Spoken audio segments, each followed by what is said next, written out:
Assalamualaikum warahmatullahi wabarakatuh. Nama saya Rengganis Nur Aini, kelas 9F nomor 22. Tujuan praktek ini adalah untuk mengamati morfologi sel telur. Jadi bahan yang kita butuhkan praktek kali ini 1 butir telur ayam. Cangkang telur. Bagian pertama yang diamati cangkang telur, fungsi isi untuk melindungi isi yang terdapat dalam telur. Cangkang telur tersusun dari zat kapur. Cangkang telur terbagi menjadi 2 bagian, yaitu bagian luar dan bagian dalam. Bagian luar juga disebut oler cell dan ada bagian dalam juga disebut inner cell. Nah, masing-masing bagian ini memiliki fungsi yang berbeda-beda.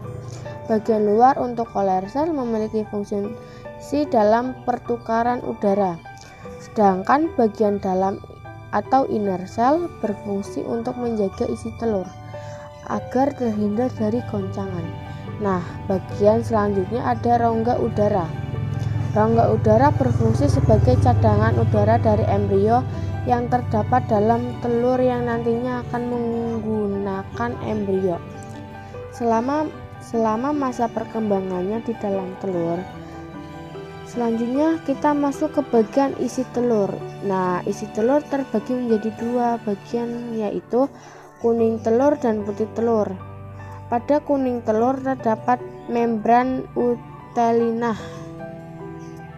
Membran utelini adalah membran yang membungkus kuning telur. Fungsinya yaitu untuk melindungi kuning telur agar tidak pecah. Bagian selanjutnya yaitu yang putih titik yang terdapat pada kuning telur ini disebut dengan blastoderm yang merupakan citabaka embrion.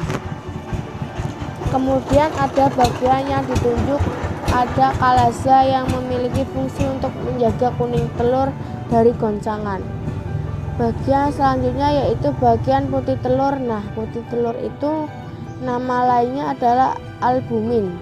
Nah, albumin menjadi 3 bagian, yaitu albumin kental dan albumin semi kental dan albumin cair. Nah, untuk letaknya albumin kental terletak paling dekat dengan kuning telur. Jadi yang paling dekat dengan kuning telur itu adalah albumin kental. Baru setelah albumin kental itu letaknya albumin semi kental. Cangkang telur. 1. Bagian pertama yang diamati cangkang telur juga disebut karabang telur. Cangkang telur memiliki fungsi yang untuk melindungi isi yang terdapat dalam telur. Cangkang telur tersusun dari zat kapur.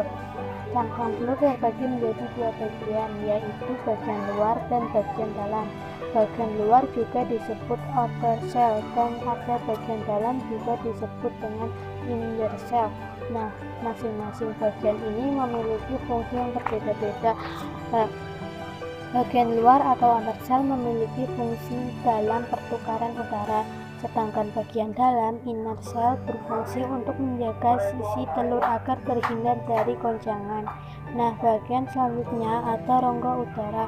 Rongga udara berfungsi sebagai cadangan udara bagi embrio yang terdapat dalam telur, yang nantinya akan menggunakan embrio selama masa perkembangannya di dalam telur. Selanjutnya kita masuk ke bagian isi telur. Nah, isi telur terbagi menjadi 2 bagian, yaitu kuning telur dan putih telur. Pada kuning telur terdapat membran vitelin. Nah, membran vitelin ini adalah membran vitelin yang membungkus kuning telur. Fungsinya yaitu untuk melindungi kuning telur agar tidak pecah. Bagian selanjutnya yaitu yang putih titik yang terdapat pada kuning telur ini disebut dengan blastoderm yang merupakan baka embrion. Kemudian ada bagian yang ditunjuk pada kalaza yang memiliki fungsi untuk menjaga kuning telur dari goncangan. Bagian selanjutnya yaitu bagian putih telur. Nah, putih telur itu nama lainnya adalah albumin.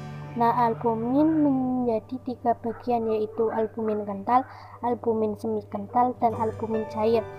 Nah, untuk letaknya albumin, letak albumin paling dekat dengan kuning telur. Jadi yang paling dekat dengan kuning telur itu adalah albumin kental. Baru setelah albumin kental itu letaknya si albumin semi kental. Nah, baru setelah si albumin semi kental itu terletak albumin cair. Jadi urutannya kuning telur yaitu albumin kental, albumin semi kental, dan albumin cair. Albumin memiliki fungsi sebagai cadangan makanan bagi embrio. Nah, albumin dibedakan karena pada awalnya setelah kuning telur habis, embrio akan menggunakan cadangan makanan dari albumin kental terlebih dahulu, baru kemudian albumin semi kental, dan yang terakhir albumin cair. Sekian dari saya, maaf jika ada kesalahan kata. Wassalamualaikum warahmatullahi wabarakatuh.